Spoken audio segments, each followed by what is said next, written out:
Roberto, first of all, how's the walking wounded? How's Romelu Lukaku and Leon Osman? Well, Romelu is fine. Obviously, we were in yesterday, and the reaction has been great. The medical department is very, very happy with him, so it's not concerns on Romelu. We'll keep being on top of him and seeing that is no extra reaction. So we're very, very pleased with Romelu. He trained, he's ready to carry on as normal. Leon is a little bit of a concern. I don't expect him to be fully fit for the game tomorrow. He's going to have a scan today again, and I expect him to be out of the squad for Tuesday. Romelu will want to play, won't he? Yes, of course, yeah.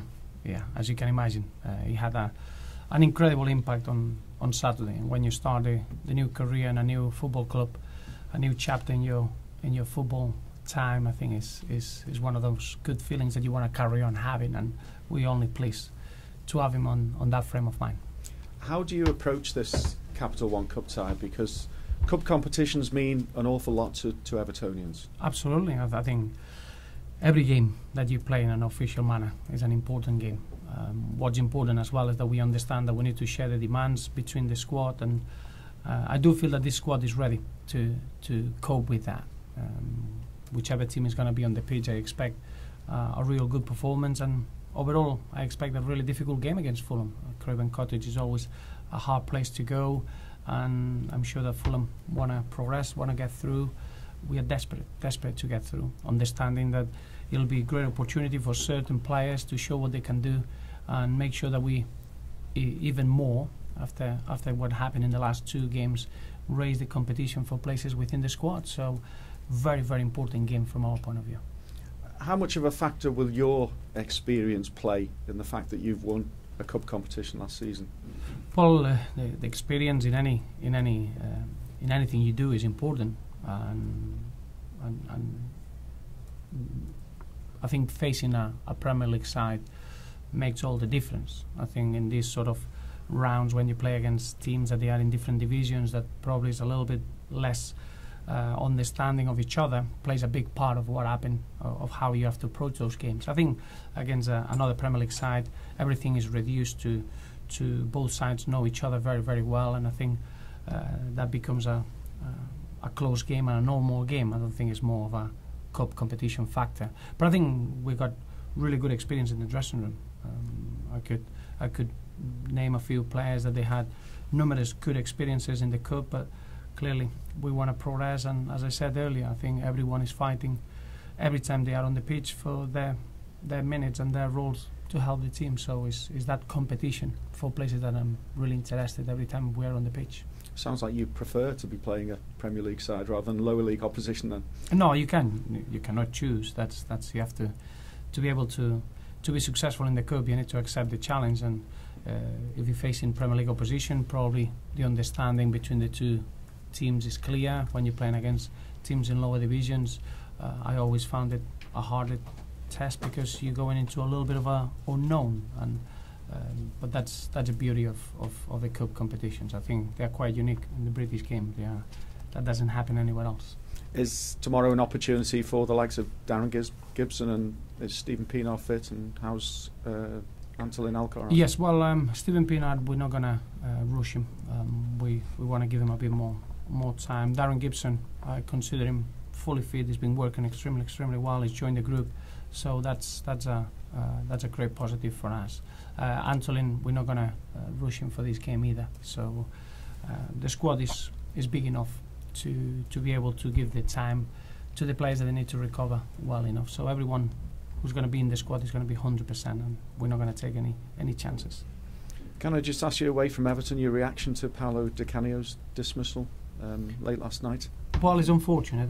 You don't want to see any manager to lose their job, and in football nothing happens overnight. That's very clear. When you got a new squad with up to 13, 14 new players, I've never seen a team clicking straight away, and it'll never happen. So that's disappointing from that point of view. I think what Paolo done is an incredible achievement last season of staying in the Premier League, and that's something that they'll take away with him. Is 13 games enough then for a manager to be judged on? Well, that's down to the football club. You need to ask that question to the owners, to the people that employ a manager, and understand the project that they've got in front of them. It depends. If the project was for 12 games, it's more than the project that they put on the table. When you're looking at a new team, 13, 14 signings, you need a lot longer than 5 games to be able to develop partnerships, to develop understanding of the ideas, that the way you want the team to play, and that's disappointing. But clearly, every football club has got his own agenda and his own projects. Can we ask you about the club crest at the moment? Yeah, absolutely. The options are now being made available. Three options have been put forward by the fans, designs, etc. Yeah, well, I think. Have you got a preference? I do. Are you going to tell us? Yeah, I could. I think it's really important, obviously, that the badge, and we've been listening to all the fans, and that it reflects the passion and the history of the football club. For me, the number one is the preferred option, and I think it goes along with many of our fans. I think the nil satis law is important. It's very, very important. But we were well aware that the fans weren't happy with the change of the badge beginning of the season, and I'm very, very pleased that as a football club we wanted to listen to our fans, to see what they have to say, and it's been a lot of hard work behind the scenes, believe me, and now we got in a position that the fans' voice has been heard, and we'll make the right choice, and we'll all have a crest that we all pleased and proud of being the face of Everton Football Club. But as I say, I like the uniqueness of our motto. The nil sat has been in the badge. I think it's important. And is it quite unique that the fans have had a say? Yes, especially in the modern game. Especially sometimes in the modern game, you're just listening to the financial power, whoever got the finances in their power. And I think it's important for Everton that the power is always in the fans, and what they have to say is important to us. So really pleased that we've been able to hear them, and the designs are in different ways. They're all really interesting. Was that one of the things as well when you came to this club, the family ethos, the fact that the fans are as important as everybody else at this club that brought you to it? Well, it's the fans. They really make you aware of the importance of the football club, and I think that's essential. The away support that we have at Everton is quite unique, and it was not just in the pre-season friendlies. I think we've seen it game after game, and that's vitally important for us. That's something that we'll never ever lose the sight of, and for us it's very, very important how they feel, and all the work goes to create a team that they can be extremely, extremely proud. So as you can imagine, they are our strength, and they are our reason of working with high standards every day. And just to come back to the game, if I may, does the fact that you've got virtually a week between this League Cup game and your next Premier League game help you in your decision for the team as well?